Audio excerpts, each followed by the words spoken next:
नमस्कार, मैं सुरेंद्र सिंह चरण, सहआचार्य राजकीय महाविद्यालय धौलपुर। आज हम बता रहे हैं इस टॉपिक जो आज का टॉपिक है वो है एकाधिकारात्मक प्रतियोगिता। देखिए, एकाधिकारात्मक प्रतियोगिता कर बाजार में उस अवस्था से जिसमें विक्रेताओं की संख्या बहुत अधिक न होकर अधिक होती है तथा वस्तु विभेद के कारण विक्रेता को वस्तु की पूर्ण स्थानापन्न न होकर अपूर्ण स्थानापन्न होती है। यानी पूर्ण रूपेण से नहीं बदल सकते, लेकिन वो क्या होगी, अपूर्ण स्थानापन्न होती है। इसमें प्रत्येक विक्रेता को अपनी वस्तु विशेष के लिए एकाधिकार होते हुए भी अपूर्ण स्थानापन्न वस्तुओं की प्रतिस्पर्धा का सामना करना पड़ता है। यहाँ वस्तुएं जो होती है, जैसे हमारे पास कोल्ड ड्रिंक है कि एक किसी को कहेगा मेरे को थम्स अप, किसी को लिम्का, किसी को पेप्सी, किसी को कोक पसंद है, तो वहाँ पर स्थानापन्न है, यानी उसको बदल सकता है, लेकिन जो पूर्ण रूपेण से नहीं, यानी कि उसका किसी तरीके का क्वालिटी में अंतर किया जाता है, थोड़ा बहुत अंतर, किसी कलर में अंतर कर दिया, ये कर दिया, तो यहाँ पर है कि अपूर्ण स्थानापन्न होगी। पर यहाँ मार्केट में दूसरी एक ही वस्तु से, यानी एकाधिकार और प्रतियोगिता भी। एकाधिकार है कि उस जैसे एक ने कलर डाल दिया मान लीजिए, तो दूसरा उस जैसा कलर नहीं डाल सकता। प्रतियोगिता है कि उस जैसा ही, उसमें भी टेस्ट है, ज़्यादा कोई अंतर नहीं है। तो एकाधिकारात्मक प्रतिस्पर्धा के शब्द से ही प्रकट होता है कि इसमें एकाधिकार और प्रतिस्पर्धा दोनों का समावेश होता है। दो तत्व पाए जाते हैं। एकाधिकार का तत्व इस रूप में पाया जाता है कि प्रत्येक विक्रेता के अपने कुछ ग्राहक होते हैं, जिसमें फर्म वस्तु विभेद के कारण थोड़ी ऊंची कीमतें वसूल करने में समर्थ होती है। यानी कुछ लोग है कि मुझे तो पेप्सी पसंद है, तो कहेगा पेप्सी पीनी मेरे को, तो उसको अलग है कि वो 5-10 रुपये ज़्यादा भी ले सकता है और उसको ज़्यादा भी कर सकता है। तो इससे एकाधिकार स्थापित होता है। प्रतिस्पर्धा का तत्व इसलिए पाया जाता है कि अनेक विक्रेता होते हैं, इसलिए एक फर्म का अपनी वस्तु की कीमत पर अधिक प्रभाव नहीं पड़ सकता। इससे प्रतिस्पर्धा का भय निरंतर बना रहता है। देखिए, वो चाहे कि पेप्सी वाला ही चाहे, कोक वाला चाहे, थम्सअप वाला चाहे कि मैं सबसे ज़्यादा कीमतें वसूल कर लूँगा। अगर 2-5-10 रुपये का अंतर है तो सब अपनी अपनी पसंद को, यही अंतर अगर 100-50 रुपये का पड़ जाए तो लोग सोचते हैं कोई बात नहीं, मैं वही पी सकते हैं, कोई अंतर नहीं पड़ेगा। तो ये हमारे पास है कि उसकी ज़्यादा कीमतों में अंतर भी नहीं कर सकता। तो एकाधिकारात्मक प्रतिस्पर्धा के लक्षण के संबंध में प्राय ये स्वीकार किया जाता है कि इसमें प्रत्येक विक्रेता कीमत निर्धारण, विज्ञापन, वस्तुओं विभेद के विक्रय और अपनी स्वतंत्र नीति अपना सकता है, और बाजार में अनेक विक्रेता होते हैं तथा वस्तु की कई किस्में होती है। इसलिए अकेला विक्रेता कार्यकलापों पर अन्य विक्रेताओं पर विशेष ध्यान नहीं देता। वह कीमत घटाकर या अन्य विक्रेताओं को गहरी क्षति नहीं पहुंचाता। कोई कहे कि ये तो बहुत सस्ती बेच दे, अगर 2 लीटर की बोतल कोई भी मान लीजिए उसमें बेचता है 30-35 रुपये में बेचता है, एक बेच रहा 80-85-90 रुपये में, तो ये घटाकर कीमतों का ज़्यादा प्रभाव नहीं पड़ेगा। एक मार्केट में आई थी एक कोल्ड ड्रिंक जयंती, वो 35 रुपये का सीधी सप्लाई कर रहा था। तो यहाँ हम ये देखें कि वहाँ से उस लोगों ने ले और फिर उसको जैसे टेस्ट कर, इसमें वो बात नहीं, तो वो बात कौन सी आ गई ये पता नहीं रहता उनको। दिमाग में ये बैठ जाता है उपभोक्ताओं के कि ये इतनी सस्ती दे रहा है, इसका मतलब है इसमें वो क्वालिटी नहीं है। अब उसने एक छोटा सा पैक कर दिया, उसमें जो 10 रुपये की उस जो कोक का थम्सअप इनसे भी छोटी कर दी, तो अब सब कहेंगे कि वो बात आ गई। तो एक तरीके से है कि धारणा कि कोई भी व्यक्ति बहुत ज़्यादा कीमतें घटाकर भी या कोई ज़्यादा बहुत कीमतें बढ़ाकर कोई मार्केट को प्रभावित नहीं कर सकता। एकाधिकारात्मक प्रतियोगिता की मान्यताएं हैं कि प्रत्येक फर्म उद्योग की विभेदीकृत वस्तु की एक विशेष किस्म या ब्रांड का उत्पादन करती है, कि अपनी अपनी एक अलग ब्रांड होगी और उसका उत्पादन वो करती है। उद्योग में अनेक फर्में हैं कि बहुत सारी फर्में जो उत्पादन वस्तु सेवाओं का उत्पादन करती है। प्रत्येक फर्म का बाहर या निर्गमन की स्वतंत्रता है। कोई भी फर्म उद्योग में आ सकती है और कोई फर्म उद्योग को छोड़ के जा सकती है। किसी प्रकार का कोई प्रतिबंध नहीं है। उद्योग के प्रति साम्य की दशा पाई जाती है कि सभी की उद्योग के प्रति यानी एक जैसी लगभग कीमतें पाई जाएगी।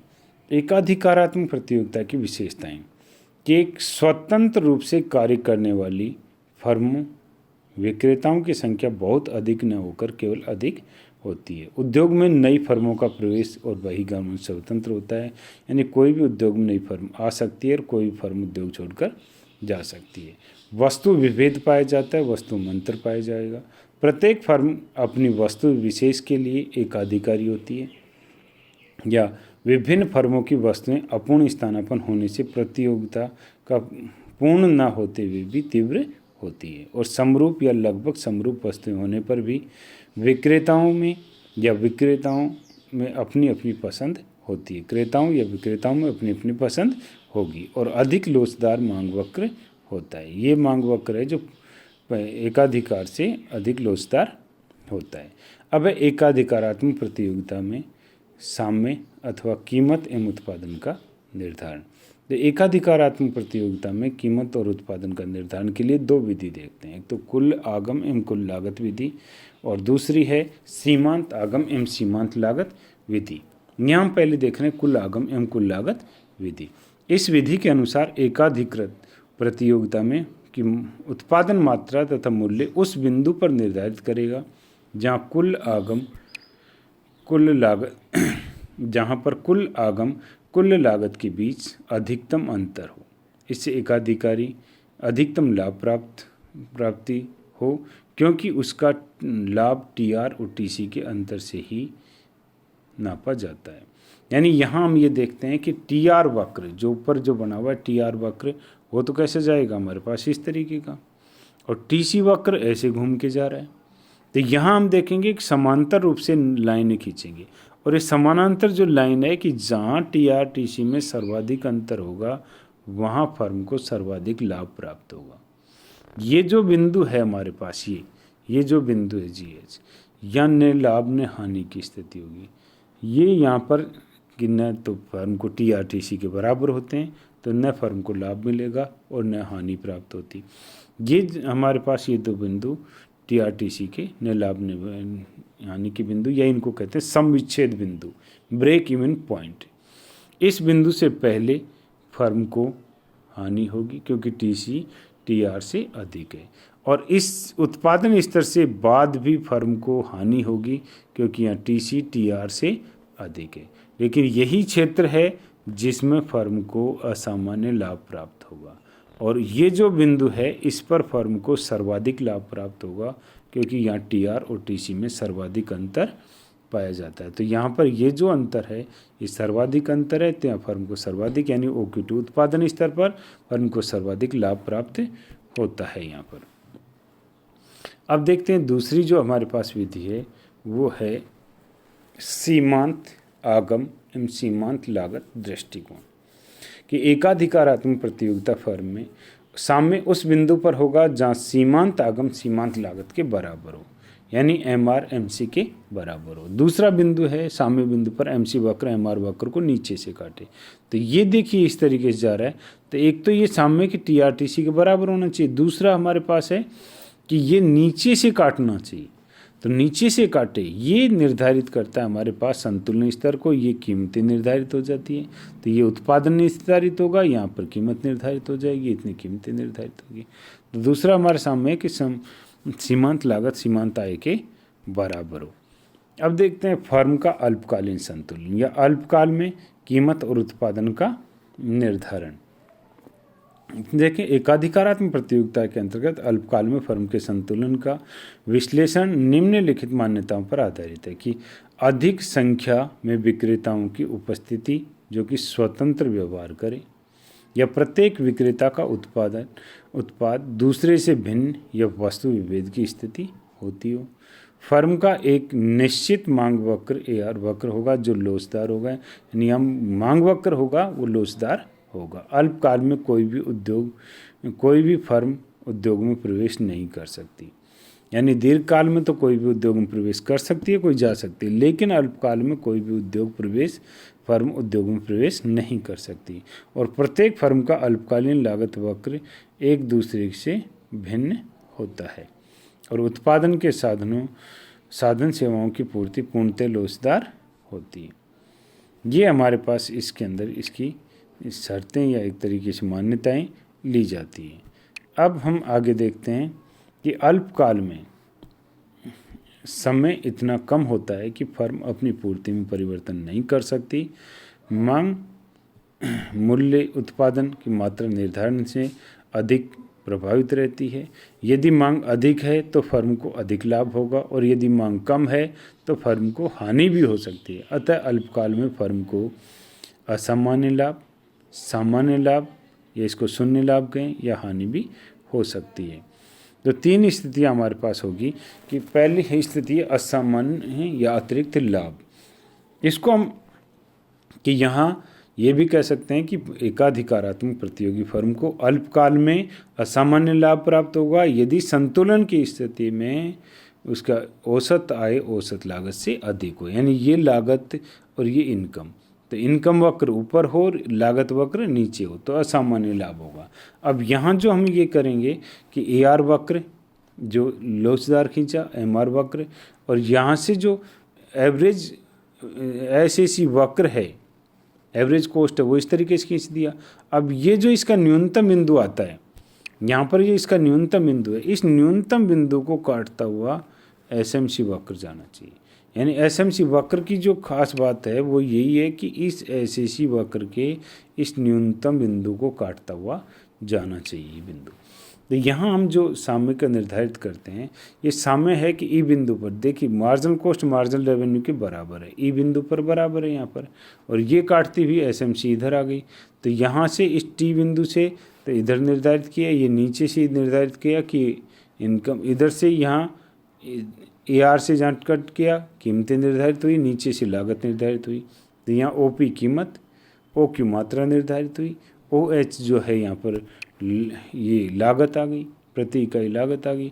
तो यहाँ फर्म को HPTE क्षेत्र के बराबर असामान्य लाभ प्राप्त होगा। दूसरा आ जाता है हमारे पास सामान्य लाभ। तो सामान्य लाभ, शून्य लाभ या कहीं इसको न लाभ और न हानि की स्थिति। देखिए इसमें जो हमारे पास क्या होगा कि यहाँ पर ये SAC वक्र इस वक्र को स्पर्श करता हुआ जाता है, इधर से स्पर्श करता हुआ, यहाँ से इसको स्पर्श करेगा, इस तरीके से जाएगा और इस स्पर्श बिंदु इसके न्यूनतम बिंदु को काटे, इधर से स्पर्श की लाइन खींच सकते हैं पहले और फिर इसके न्यूनतम बिंदु को कटवाते ऊपर ले जा सकते हैं। यहाँ कीमतें निर्धारित होगी, यहाँ OP कीमत, OQ ही लागत OP ही लागत आती है, OQ उत्पादन प्राप्त होता है। यहाँ तो कुल इनकम भी इतनी हो रही है और लागत भी इतनी आ रही है, तो यहाँ पर फर्म को क्या होगा, सामान्य लाभ ही प्राप्त होगा। अब हम तीसरी स्थिति देखते हैं कि हानि की स्थिति। हानि की स्थिति में क्या है, SAC वक्र AR वक्र से ऊपर की ओर चला जाएगा। तो इसको ऐसे भी हम परिभाषित कर सकते हैं कि ये कहते हैं कि अल्पकाल में फर्म को हानि होगी यदि संतुलन की स्थिति में ये SAC है या कि औसत लागत औसत आय से अधिक हो। ये लागत अधिक होगी तो इसका मतलब हानि होगी। यहाँ पर इसके न्यूनतम बिंदु को काटता हुआ ऐसे ये चला जाएगा वक्र, ये न्यूनतम बिंदु यहाँ पर कहीं है इसका, तो यहाँ इसके न्यूनतम बिंदु को काटता हुआ जा रहा है। अब इसके संतुलन से यहाँ ले लिया, ये तो इसकी लागत आ गई, AR से जहाँ कट कर रहा है उसका और रेवेन्यू आ गया, इनकम कीमत निर्धारित होगी।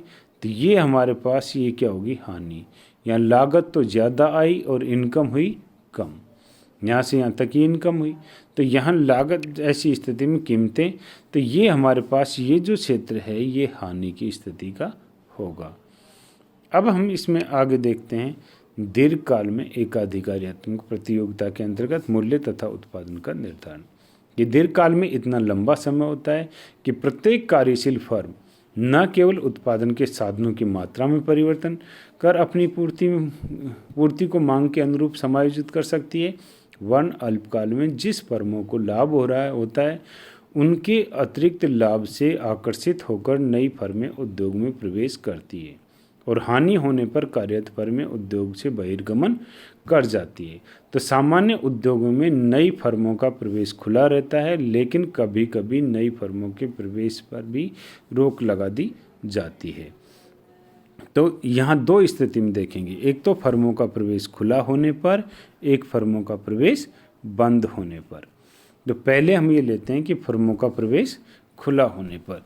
खुला होने पर एकाधिकारात्मक प्रतियोगिता में नई फर्मों का प्रवेश एवं बहिर्गमन की स्थिति में फर्म को केवल सामान्य लाभ ही प्राप्त होगा, क्योंकि दीर्घकाल में यदि किसी फर्म को अधिक लाभ प्राप्त होता है तो नई फर्में उसके लाभ से आकर्षित होकर उद्योग में प्रवेश करेगी और जिससे उत्पादन बढ़ेगा, कीमतें घटेगी और फर्म को औसत आगम वक्र नीचे की ओर शिफ्ट हो जाएगा।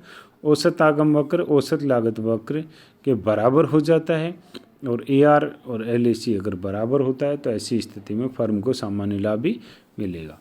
तो यहाँ हमारे पास ये AR वक्र, ये MR वक्र, ये AR वक्र, ठीक है। तो यहाँ AR वक्र पे क्या करेगा, LAC स्पर्श करता हुआ जाएगा, ये LAC स्पर्श कर गया और यहाँ से हमने एक LMC निकाल दिया। अब हम क्या करेंगे, दीर्घकालीन संतुलन है तो LAC LMC तो बना देंगे, ये LAC बन गया, ये LMC बन गया, लेकिन हम क्या करेंगे, इसके एक स्पर्श करवाता हुआ, जैसे हमारे पास ये लाइन आ गई यहाँ से, तो अब इस बिंदु पर स्पर्श करवाता हुआ एक SAC बना देंगे और इस SAC को काटता हुआ SMC बना देंगे जो इस बिंदु से काटता हुआ जाए। तो ये SAC और LMC इसमें बनाना जरूरी होता है। तो यहाँ फर्म को क्या हो गया, OPTQ इतनी तो इनकम प्राप्त होती है और OPT और Q इस क्षेत्र के बराबरी लागत आती है, अतः फर्म को केवल सामान्य लाभ ही प्राप्त होगा। तो दीर्घकाल में अगर फर्मों का प्रवेश खुला है तो ऐसी स्थिति में फर्म को सामान्य लाभ ही प्राप्त होगा। यदि फर्मों का प्रवेश अवरुद्ध कर दिया जाए, रोक दिया जाए, नई फर्मों को प्रवेश नहीं होने दिया जाए, तो ऐसी स्थिति में एकाधिकारात्मक प्रतियोगी फर्म को दीर्घकाल में लाभ प्राप्त होगा, असामान्य लाभ मिलेगा। तो इसके लिए हम क्या करेंगे, AR जो वक्र है और MR वक्र, अब इसके नीचे से SAC वक्र इस तरीके से बनाएंगे, यहाँ से जो ये LMC वक्र वो बन जाएगा, LAC वक्र बन जाएगा, LAC वक्र के न्यूनतम बिंदु को काटता हुआ LMC वक्र जाएगा, जहाँ ये दोनों एक दूसरे को काटते हैं वहाँ से संतुलन निर्धारित हो जाएगा। जैसे इसके बिंदु से काट गया, इसी बिंदु से काट के ये इस तरीके से LMC वक्र। अब यहाँ से एक SAC स्पर्श करवा देंगे और एक SMC को यहाँ से कटवा देंगे। यहाँ जो निर्धारित हुआ ये कीमतें ये निर्धारित, ये क्षेत्र जो हमारे पास है असामान्य लाभ की स्थिति का होगा।